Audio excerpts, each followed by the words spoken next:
بسم الله الرحمن الرحيم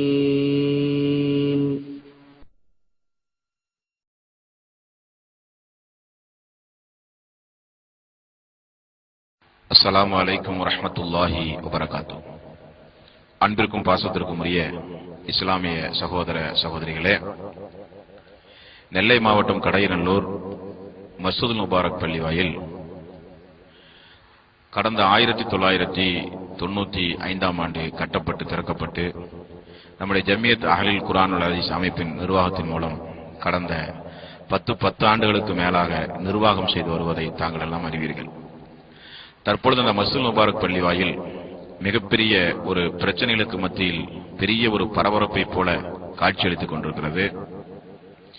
அந்த முறையாக நடந்து கொண்டிருந்த அந்த நிர்வாகத்தை கைப்பற்றுவதற்காக வேண்டி ஜமியத் அஹ்லுல் குர்ஆன் வல் ஹதீஸ் அமைப்பை சார்ந்தவர்கள் ஜலீல் மதனி அவர்கள் உடல்நிலை சரியில்லாமல் இருந்த பொழுது சிறிது கூட ஈவிரக்கம் இல்லாமல் பள்ளிக்குள் ஒரு புதிய ஒரு கல்வெட்டை வைத்து நிர்வாகத்தை அபகரித்ததாக குற்றம் சுமத்தி தமிழ்நாடு தவ்ஹீத் ஜமாத்தை சார்ந்தவர்கள் வெளியே பெரிய அளவில் பிரச்சாரம் செய்து வருகிறார்கள்.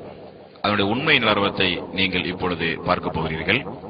சகோதரர் பி ஜெயினுல் ஆபிதீன் அவர்கள் வெள்ளி மேடையில் அந்த கல்வெட்டை உடைத்தவர்கள் யார், அத்துமீறி பள்ளிக்குள் நுழைந்தவர்கள் யார் என்பதை இப்பொழுது முதலிலே நீங்கள் கேட்கப் போகிறீர்கள். ஆரம்ப காலத்தில் ஏகத்துவத்துக்காக வேண்டி ரொம்ப பாடுபட்ட ஒரு சகோதரர் அந்த அப்துல் ஜலீல் மதனி அவர்கள் கடந்த சில மாதங்களாக மருத்துவமனையில் சிகிச்சை பெற்று வந்தவுடனே இவங்க என்ன பண்றாங்கன்னா, இந்த போஸ்டர் ஒட்டிய கும்பல் வந்து பள்ளிவாசல் இது ஜாக்கு பள்ளிவாசல் ஒரு கல்வெட்டை கொண்டாந்து வைக்கிறாங்க. அவர் இல்லைங்கிற நேரத்தில் நம்ம சகோதரர் என்ன பண்றாங்க, பள்ளிவாசல் நிர்வாகத்தில் உள்ள சகோதரர்கள் அதை எடுத்து அப்புறப்படுத்திடுறாங்க.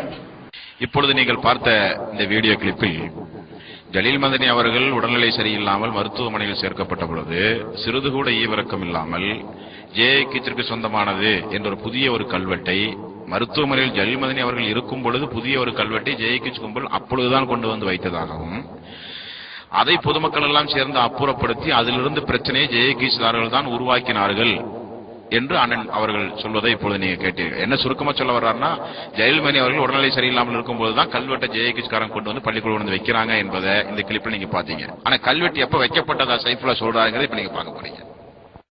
ஏற்கனவே உடல் ரீதியாக பாதிக்கப்பட்டிருக்கிற அப்துல் ஜலீல் அவர்கள் ஏன் என்று கூட யாரிடத்திலும் கேட்காமல், வைக்கலாமா என்று கூட கருத்து கேட்காமல் அவர் இந்த கல்லை இரவோடு இரவாக வைக்கின்றார்.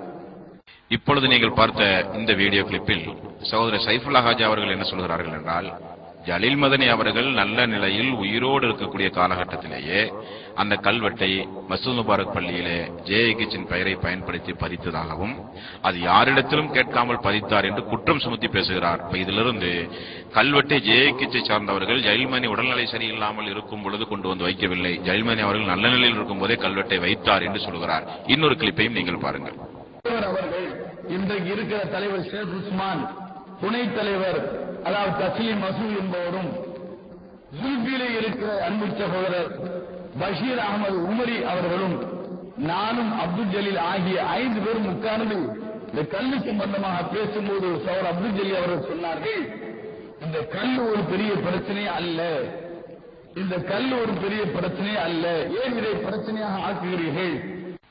இப்பொழுது சகோதரர் சைஃபுல்லா ஹாஜி அவர்கள் பேசிய அந்த உரையில் நீங்கள் கேட்டது, ஜலீல் மதனி அவர்கள் உயிரோடு இருக்கும் பொழுதே அந்த கல்வெட்டை வைத்து விட்டார் என்று ஆரம்ப கிளிப்பிலே பேசினார்கள்.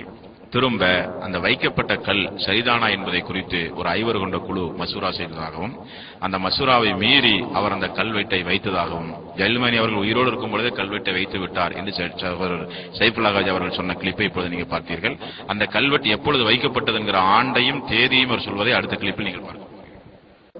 அதாவது 2005 செப்டம்பரில் தான் இந்த கல் வைக்கப்படுகிறது என்பதை நீங்கள் கவனத்தில் கொள்ள வேண்டும். இப்பொழுது நீங்கள் பார்த்த இந்த வீடியோ கிளிப்பில் 2005 செப்டம்பர் மாதம் தான் அந்த கல்வெட்டு வைக்கப்பட்டது என்று சைஃபுல்லா ஹாஜி கூறுகிறார். எதுவாகினும் இதுவரை தாங்கள் பார்த்த இந்த வீடியோ கிளிப்பின் மூலம் அறிந்து கொள்கிற ஒரு யதார்த்த உண்மை என்னவென்றால், ஜலீல் மதனி அவர்கள் உடல்நிலை சரியில்லாமல் மருத்துவமனையில் சேர்க்கப்பட்ட பொழுது ஈவிரக்கம் இல்லாமல் பள்ளியை அபகரிக்க ஜேஏகிகள் புதிய கல்வெட்டை கொண்டு வந்து வைத்தார்கள் என்பது அப்பட்டமான பொய் என்பதை அண்ணன் பிஜே அவருடைய உரையிலிருந்தும் சைஃபுல்லா ஹாஜி அவருடைய உரையிலிருந்தும் இப்பொழுது நீங்கள் அறிந்திருப்பீர்கள். 2005 கல்வெட்டு வைக்கப்பட்டதாம். ஜலீல் மதனி உயிரோடு இருக்கும் பொழுதே கல்வெட்டு வைக்கப்பட்டதாம். கல்வெட்டு வைக்கப்பட்டதற்காக வேண்டி அதற்கு எதிர்ப்பு தெரிவித்து ஆலோசனை கூட்டமும் நடத்தப்பட்டதாம். கல்வெட்டு ஒரு பெரிய பிரச்சனை இல்லை என்றும் ஜலீல் மதனி உயிரோடு இருக்கும் பொழுது அதற்கு பதில் சொன்னாராம். இப்படியெல்லாம் கல்வெட்டு சம்பந்தப்பட்ட விவரங்களை நீங்கள் அறிந்து கொண்டீர்கள். ஆக எதை எடுத்தாலும் இஸ்லாத்தை இனிமையாக கூறுவோம், பொய் சொல்ல மாட்டோம், அது டிஎன்டிஜேவினுடைய அகராதியிலே இல்லை என்று சொல்லுகிற அண்ணன் அவர்கள் பொதுமக்களை திசை திருப்பி தாங்கள் எந்த வகையிலும் குற்றவாளிகள் அல்ல, தாங்கள் நிரபராதிகள் என்பதை பொதுமக்களை நம்ப வைப்பதற்காக வேண்டி கல்வெட்டை புதிய ஒரு கல்வெட்டை ஜேகேச்சனில் கொண்டு வந்துதான் வைத்தார்கள் என்கிற ஒரு பொய்யை அல்லாஹுவை மறந்து இந்த அளவுக்கு அப்பட்டமாக கூறுகிறார்கள் என்பதை பொதுமக்களாக நீங்கள் நன்கு இந்த காரியத்தில் உணர்ந்து கொள்ள வேண்டும். ஆக ஜமியத் அஹ்லுல் குர்ஆன் ஹதீஸ் அமைப்புக்கு சொந்தமான இந்த பள்ளிவாயலில் இருந்த கல்வெட்டை உடைத்து பள்ளிவாயலை அபகரிக்க முயற்சி செய்தவர்கள் அவர்கள் தானே தவிர நம்முடைய பள்ளியை நாமே அபகரிக்க முயற்சி செய்ய வேண்டிய அவசியம் இல்லை என்பதை இதுவரை நீங்கள் பார்த்த வீடியோ கிளிப்பில் இருந்து நீங்கள் அறிந்து கொண்டீர்கள். எல்லோருமாக இருந்து பணியாற்றிய ஜாக் என்கிற அமைப்பிலேயே அந்த இடத்தை நாம் வாங்கலாம் என்று முடிவு செய்து கடையநல்லூர் ஜமியத் அஹ்லுல் குர்ஆன் ஹதீஸுக்காக அதனுடைய தற்போதைய செயலாளர் அப்துல் ஜலீல் மதனி அவர்களுக்கு இந்த இடத்தை நாங்கள் சம்பந்தப்பட்ட இடத்துக்கு சொந்தக்காரரிடம் இருந்து நாங்கள் பணம் கொடுத்து வாங்குகிறோம். ஒரு முஸ்லிமாக இருக்க முடியுமா? ஒரு முஸ்லிமாக இருக்க முடியுமா? ஒரு ஈமான்தாரியாக இருக்க முடியுமா? அன்பு சகோதரர்களே, கொஞ்சம் வினாடியுங்கள். இவன் பின்னால் நீங்கள் போகிறீர்களே, நீங்கள் உங்களுடைய ஈமானை பாதுகாத்துக் கொள்ளுங்கள். பாதிகளை அல்லாஹ்வை பற்றியுள்ள கொஞ்சமாவது பயம் உண்டுமா? இப்பொழுது நீங்கள் பார்க்க போகிற இந்த வீடியோ கிளிப் நீங்கள் உன்னிப்பாக கவனிக்க வேண்டும். அண்ணன் என்ன சொல்கிறார் என்பதை இப்பொழுது நீங்கள் பார்க்க போகிறீர்கள். ஜாக்குடைய மாவட்டத்தின் நிர்வாகிகளாக இருக்கக்கூடிய பலர் நல்லா தெரிஞ்சுக்கிறங்க. இவங்க கையில பள்ளிவாசல் போனா, நான் சட்ட ரீதியா உள்ள விஷயத்துக்கு அப்புறம் வர்றேன், இவங்க கையில பள்ளிவாசல் போனா அது என்ன கதிக்கு ஆளாகும் அவங்களுக்கு தெரியாது. பள்ளிவாசலை பற்றி அதனை புனிதம் அதெல்லாம் யாருக்கு வழங்காது. அதாவது இப்பொழுது பார்த்த இந்த வீடியோ கிளிப்பில் பிஜே அவர்கள் என்ன சொல்கிறார்கள் என்றால், இவர்களுடைய கையில் நிர்வாகம் போகுமேயானால் அந்த பள்ளி எந்த அளவுக்கு முறைகேடாக நடத்தப்படும் என்பதையும், அடுத்து நீங்கள் பார்த்த வீடியோ கிளிப்பில் தொழுகையினுடைய மகத்துவம், தொழுகையினுடைய புனிதத்தன்மை எல்லாம் இவர்களுக்கு தெரியாது என்றும் கூறியிருக்கிறார். அப்படியானால் டிஎன்டிஜே என்பதை தவிர வேறு யாருக்கும் பள்ளியினுடைய நிர்வாக திறமையோ, பள்ளியினுடைய மகத்துவமோ, தொழுகையினுடைய இபாதத்தினுடைய தொழுகை போன்ற இபாதத்துகளுடைய நன்மைகளோ, அதனுடைய புனிதத்தன்மையோ தெரியாது. தங்களுக்கு மட்டும்தான் அந்த புனிதத்தன்மையை பேண முடியும் என்று சொல்லி முடிக்கிறார். அதே நேரத்தில் மஸ்ஜித் முபாரக் பள்ளிவாயில் முழுக்க முழுக்க ஜமியத் அஹ்லுல் குர்ஆன் ஹதீஸ் அமைப்புக்கு சொந்தமானது என்று உரிமையியல் நீதிமன்றத்தின் மூலம் தீர்ப்பு வந்த பிறகு அந்த பள்ளிவாயிலில் நம்முடைய ஜமியத் அஹ்லுல் குர்ஆன் ஹதீஸுடைய இமாம் அப்துல்லா உமரி அவர்கள் தொழுகை நடத்தி ஃபஜ்ருடைய நேரத்தில் இமாம் ஜமாத்தோடு தொழுகை நடத்தும் பொழுது அந்த தொழுகையில் பங்கு கொண்டு இபாதத்தை பேணக்கூடியவர்களுடைய உண்மை லட்சணத்தை இப்பொழுது நீங்கள் பார்க்க. நீதிமன்ற தீர்ப்புக்கு பிறகு கடையநல்லூர் மஸ்ஜித் முபாரக் பள்ளியில் இஸ்லாமியர்கள் எல்லாம் ஃபஜ்ர் தொழுகைக்காக வேண்டி அமர்ந்து கொண்டிருக்கிற காட்சி இப்பொழுது நீங்கள் பார்த்துக் கொண்டிருக்கிறீர்கள். முதல் சஃபிலே தக்பீர் கட்டி தொழுது கொண்டிருப்பவர் சைஃபுல்லா ஹாஜாவுடைய அண்ணன் சேகனா என்பவர்.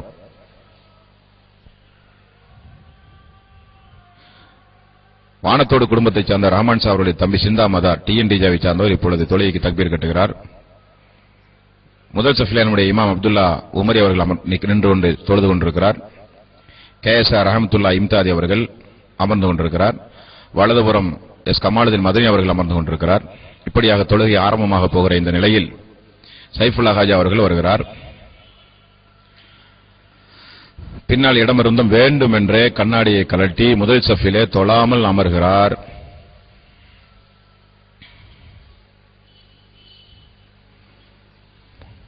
மீண்டும் பள்ளிக்குள் டிஎன்டிஜேவை சார்ந்த வானத்தோடு மசூத் என்பவர் வருகிறார். வந்த அவரும் பின்னால் இடம் இருப்பதை தெளிவாக தெரிந்தும் அவரும் சைஃபுல்லா ஹாஜாவுக்கு அருகிலே அமர்கிறார். இப்பொழுது தொழுகை ஆரம்பமாக போகிறது.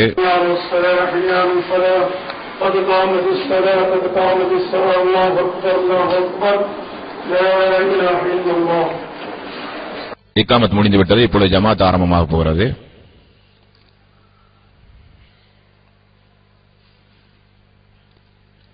மக்கள் எல்லாம் தொழுகையிலே சஃபில் நின்று